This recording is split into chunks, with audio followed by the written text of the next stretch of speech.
little bit of history to how we got to where we are. Back in the 70s, there was an active third-party movement in Vermont called the Liberty Union Party. In Burlington, there was a fellow by the name of Bernie Sanders who had run for Congress and governor, if you think. You noticed that he did pretty well in some neighborhoods of Burlington.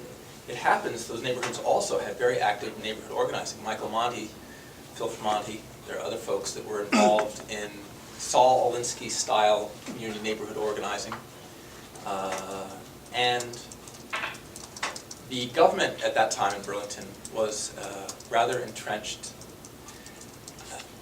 It wasn't corrupt in the sense that many people in New England are familiar with, like if you live in Springfield or some of these other places where it's like corruption is really there, you know, with payola and so on. So I hear. But in Burlington, it was more a matter of isolation. It was sort of an old boy network. There's a group of insurance companies that got the city's insurance, and they formed a panel that advised the city on what insurance they should buy, and then they sold it to themselves. And so when that establishment was replaced with Bernie Sanders and some people like me, I was like the city council in 1981. Something like $1 million, and I don't remember what the numbers were, but just by putting it out to bid, which is not a radical concept, but so that's what I meant by corruption, not like formal, but it was something where a lot of neighborhood community organizers and neighborhood community people felt very isolated from City Hall. In that particular election, 1981, the big turning point, I think there was this big forum, candidates forum. The candidates for mayor up in the front, one of the neighborhood churches, and filled pews with people who were organized largely by neighborhood organizations. And when the Mayor Paquette made his speech, there was kind of moaning and not quite booing, but people were not very satisfied. And Bernie Sanders spoke, and there were these cheers, and everybody was sort of like aghast. No one thought this was a serious campaign, and then suddenly everybody realized it was. And then a short time later, I think it was the police union endorsed this fellow Bernie Sanders running as an independent, an open socialist against the incumbent Democrat. And they did it on strictly class issues. Bernie Sanders agreed with unions, and this guy had been very hard to negotiate with. Anyway, Bernie won a narrow victory. And the first years was very hard.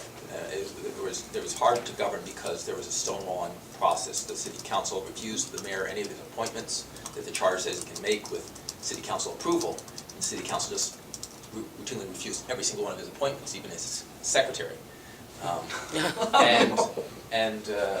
So in the next by-election, as it were, 1 year later, virtually every single incumbent who was up for office for election was defeated. One won, but almost all the others were defeated.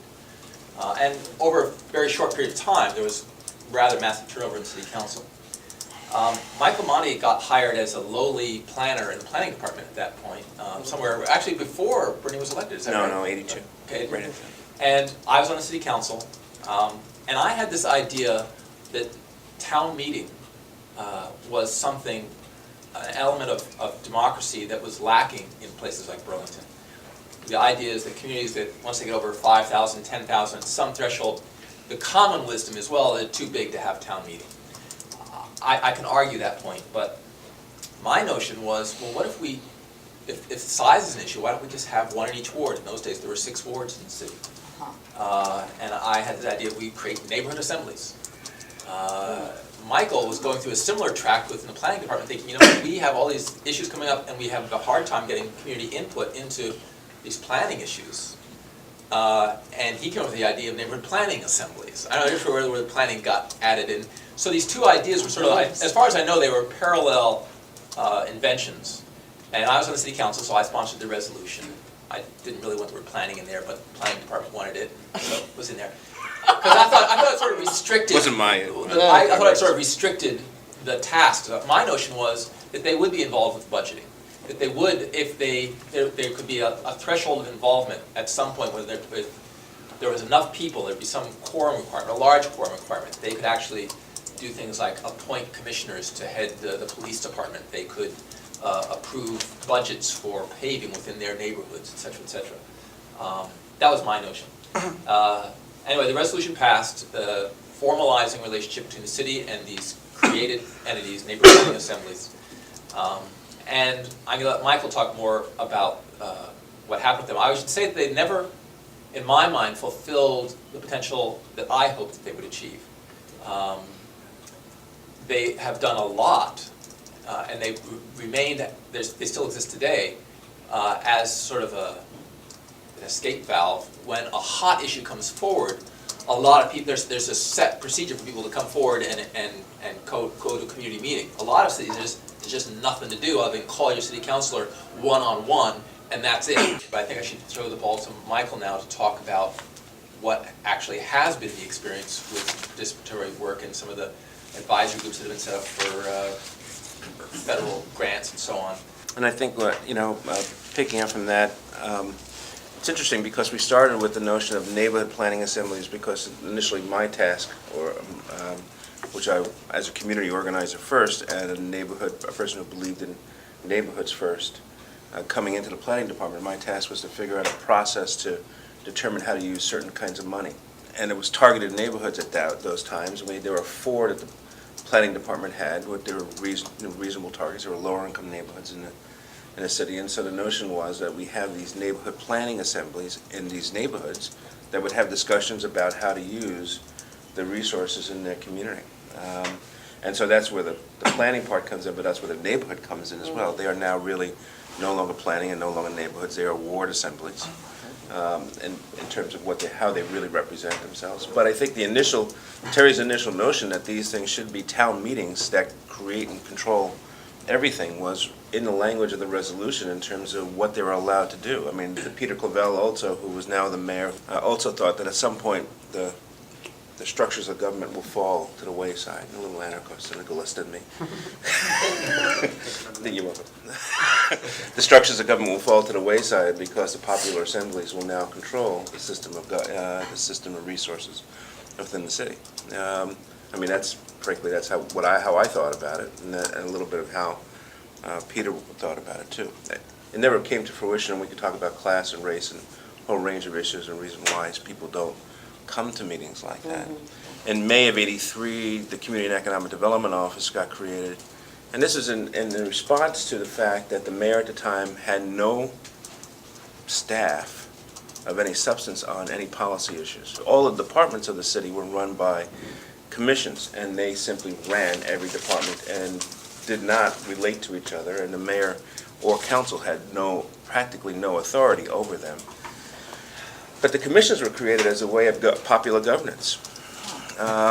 Terry, or maybe somebody else, they were really the popular governance idea back in the early 1900s. This is a way of handing power back to the citizens and taking it in the hands of the career politicians and bureaucrats. At least that's the way it was conceived. Let me just illustrate some what I think are big things, but which are probably small things to you all. Burlington, as the Community Economic Development Office in the 1980s grew a bit, we began to really focus in on the support of the neighborhood planning assemblies and to look at different ways to engage citizenry in a variety of different forms and formats. You know, back in 1983, one of the first things we did was say that our total community development block grant, all of our federal money that comes in with this entitlement money that we got from the feds, would be turned over to a panel that would make decisions about how that money was spent. The neighborhood planning assemblies, there's about 12 people on this panel, and the neighborhood planning assemblies each select one person from their assembly, and there are folks from Agency of Human Resources, Human Services. The mayor appoints a couple of people, but ultimately we have 12 citizens sitting there and receiving applications from my office, which administers the money, as well as agencies from across the city. And they're reviewing 50 or so, essentially, applications for funding. And ad hoc neighborhood groups. Ad hoc neighborhood. People come up and they have a neighborhood project, they have a project in their a park they want to rebuild. All those things go into this hopper. These 12 folks essentially are still making recommendations to the mayor. What I can tell you is that this mayor, the Mayor Clavel, who's been the mayor since '89, so for a couple of years, simply takes that and passes it on to the council. And the council has approved those recommendations as they are. And that process is a little nerve-wracking for me, as a director of the department that is actually making requests to this panel about how to fund our programs, but it provides a real, a decent level of review. The people who are engaged in that, Jules, have you done this? You've done this, have you done this once? Yes, You've well, done this? I did it once. You've done it once? I sort of invented it a long time ago, and haven't looked at it since, and said it It's seems to still be okay. happening, But as a process, it's always sort of what we thought could happen in terms of some context of things, is that the panel, chunks of money in the city are turned over to sort of these groups of folks who then can make some decisions and make recommendations based upon input from their assemblies, based upon input from, you know, the applications from different parts of the city. And frankly, we always thought that this was the right model that should be expanded as much as we possibly can into different realms. It's still advisory. We're still not given full authority to this group. This group can change. Again, it has been listened to pretty intently, because the process that those folks do go through is a hard one. It isn't, the decision-making authority that everybody sort of wants is not always an easy one, and takes some time and some work balancing the resources. Now, you know, the problem there, of course, is that we don't have enough money or enough resources. But the Center for Community and Neighborhoods, going back to my presentation, was created a handful of years ago to basically bring together all the civic and citizen engagement sort of programs of the city. It's part of the Community and Economic Development Office. All the staff, the 35 folks, professional and volunteers who work within the office, sit together every couple of weeks and go through a range of, you know, to talk about what we do and try to integrate everything that is being done. The office tries to embody sort of the sustainable development mantra of the mayor. We have grants programs. We take out the CDBG money and we take $50,000 and we put it into a very small, easy-to-get-to grants program, which has its own little panel that decides how the money is spent. And then we make $10,000 available for the 53 or so neighborhood block associations that we've organized. So if somebody wants to do a little party, you know, we have a little bit of money. Party money. And you know, and we have 3 vistas right now who work throughout the city, who organize the 50 or so block associations. Block associations are different than obviously the neighborhood planning assemblies, and they are seen as very much, you know, on the street kind of, door to door. What can I get you? What do you need? How can I? You members of block associations? I don't have any. They're in the last 10 years or so. Yeah. They actually came out of public safety issues. It was called the Public Safety Project at one point. Yeah, We changed it to the Yes, Burlington it was. Neighborhood Project. Yeah. And it was actually based upon community-based policing sort of theory. That, you know, the police are not there simply to come in and just knock heads when something is going wrong, but they're part of the community and finding out about what are the public safety issues of the community. And the block associations were a way of sort of being able to sort of have direct access to the police department, and the vistas are there organizing it. We've expanded it beyond that and said, you know, in that neighborhood, on that block, anything is legitimate as an issue, not just public safety. Let's make sure that we organize those. And those 50 block associations are organized, again, throughout the city in this Center for Community and Identify them Neighborhoods. by where the traffic calming speed humps You might, are, you so could on. identify them, but there's something quirky that they've done. Oh, look, why do they have that? They got that.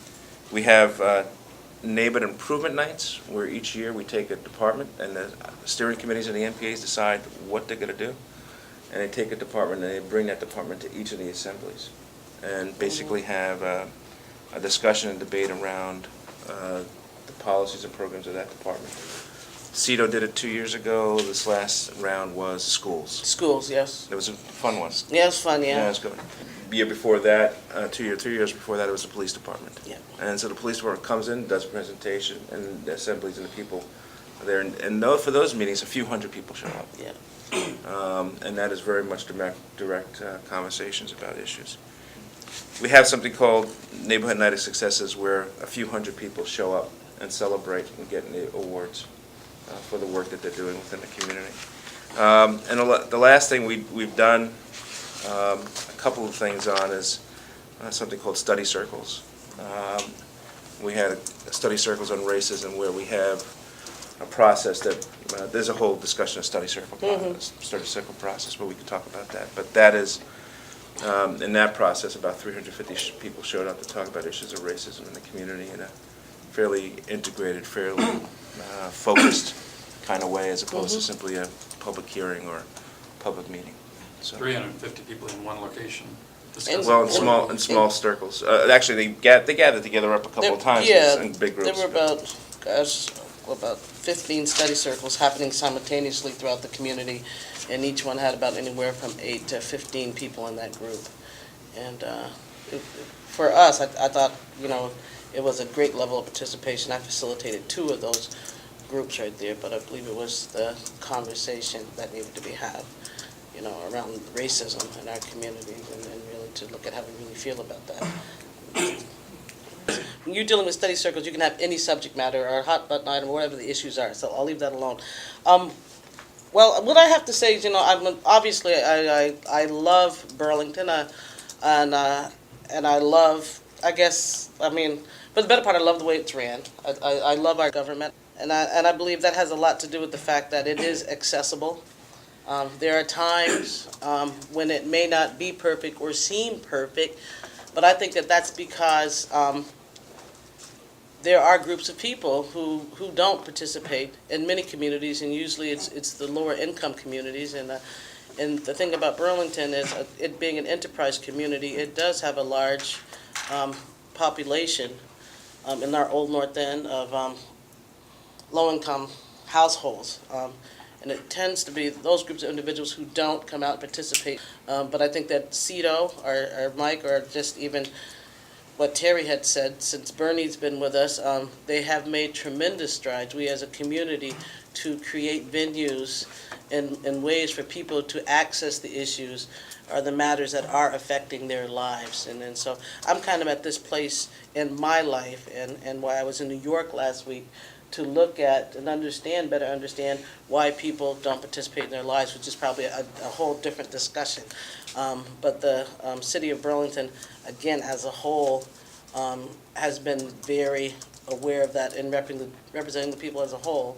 I think, the processes are intact, and they're doing what they're supposed to do, but I really hope that, I guess I got to say it's going to take more than just us, and I like to say us sometimes, and I refer to us as the usual suspects. We know who we are, You know where you on the CDBG, Community Development Block Grant Committee, where you on the, where you on the, we're always there, but I think it's going to have to spread beyond that, and it's going to have to spread to the new community members who have come from afar, so we can simulate those cultures and those behaviors and be clear about what those expectations are. The NPAs are creating access for that.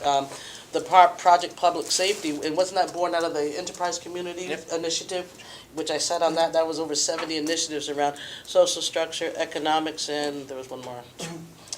So anyway, so in other words, we have all these things in place, but I think it's important we stay on top of it, which, Burlington is such a livable community. I haven't gone anywhere since '63, and I don't intend on going anywhere. If anything, I'm going to stay here and become more entrenched.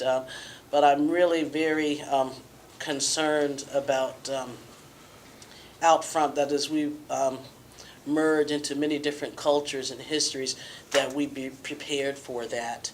And that's about all I can say. Nothing I just else. want to throw in one sentence. Go ahead, One of the things Wanda said that I think is very important is that of the hundreds of people who are involved, a lot of them are the same people over and over Yes. again. Mm-hmm. There's a strata, and it's not necessarily class-based, because No, a lot of it's them are low-income people in my neighborhood who they're just meeting attenders. Yeah.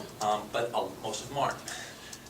That's right. And we have not broken, it's not like we figured out how to get that group involved. And for me, I'm to the point where I'm just really so invested that we've just had our NPA meetings with the school boards around the inner city schools, and it wasn't a very popular thing. And for the first time, I attended a ward meeting, not in my ward, in New North End. You went out there? Yeah, I went out there to get a feel, and to just look it right in the face and call it what it was, and really see what's going on, and to I think maybe to move myself away or bring myself closer, with the hearsay, and people need to come out and listen. And just in this case, there's supposedly not a proposal, but really a discussion and proposal to close a couple of schools in a lower income neighborhood in the city.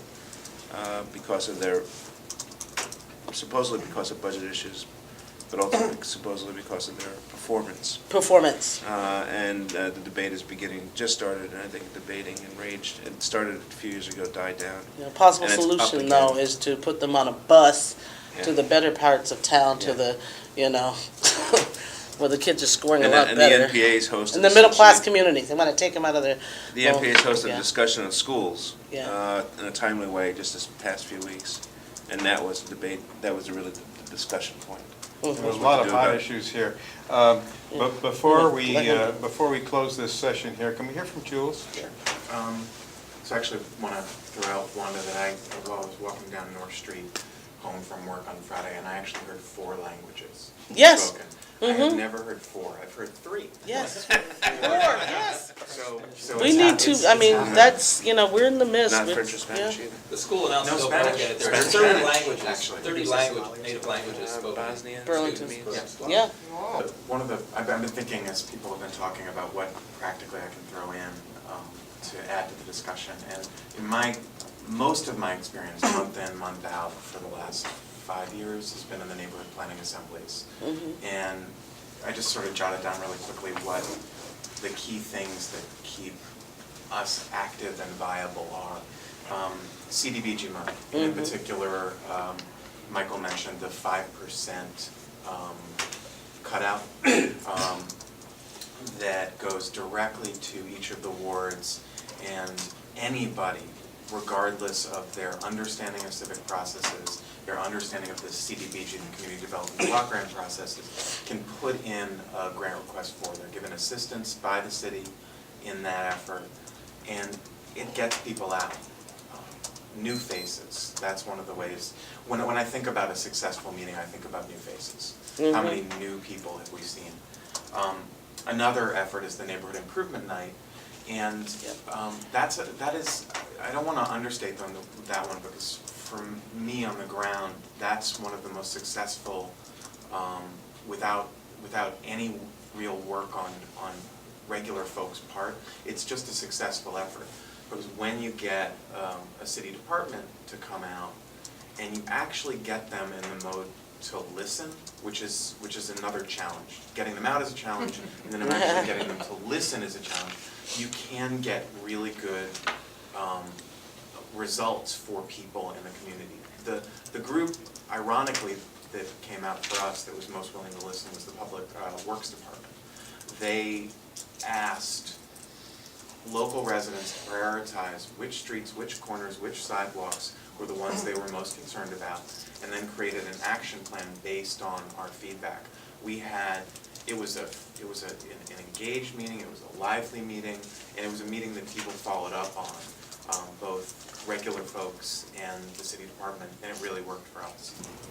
Development issues, whenever there's a new project, I guess this was your original idea, whenever there's a development project that's happening anywhere in our neighborhoods, and this is true I think throughout the city, we're interfacing with those really power players and putting our voices in, and that's pretty incredible on a local level, and that can make an immense difference in people's lives. Folks who come in with a concern are able to voice their concern and feel like they've been actually heard. It makes a lasting impression, and I think it turns people from inactive citizens to active citizens, or at least builds that. And the last big thing is really the safety valve issue. The biggest meeting that I ever facilitated at the Neighborhood Planning Assembly, we had over 100 people. There was a discussion about turning a street one-way to two-way. Oh, yeah, yes, that one. Yeah, it was World War III. Yeah, it was. Oh. These are all my ideas, by the way. Sorry about that. It's by the okay. way. But we vetted appropriately. And this is one of those things that I you can't underscore, is that the more local the issue, the more likely you're going to get people excited about it. And having the safety valve of the Neighborhood Planning Assembly actually allowed, it was in the end 80 or 90 people to raise their hands and say aye to a resolution which said we don't want to see that happen. I'm sure that frustrated you guys. No, we just said, okay, we're done. Yeah. I suspect that regardless of what you say, it may have caused some frustration. But for us, that again turned people who weren't participants into participants because they had an experience where they were heard. Whether or not they could articulate that, I saw it, and I saw our attendance rise over the next couple of months, and then we didn't have a crisis for a while, so it started to quiet down again. I want to welcome Mayor Peter Clavel. Again, welcome to what both detractors and admirers call the People's Republic of Burlington.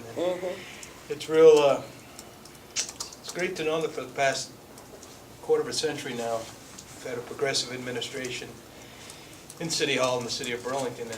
And I'm proud of much of what Burlington has done, and there certainly is, and I think you've heard about it today, a high level of civic engagement.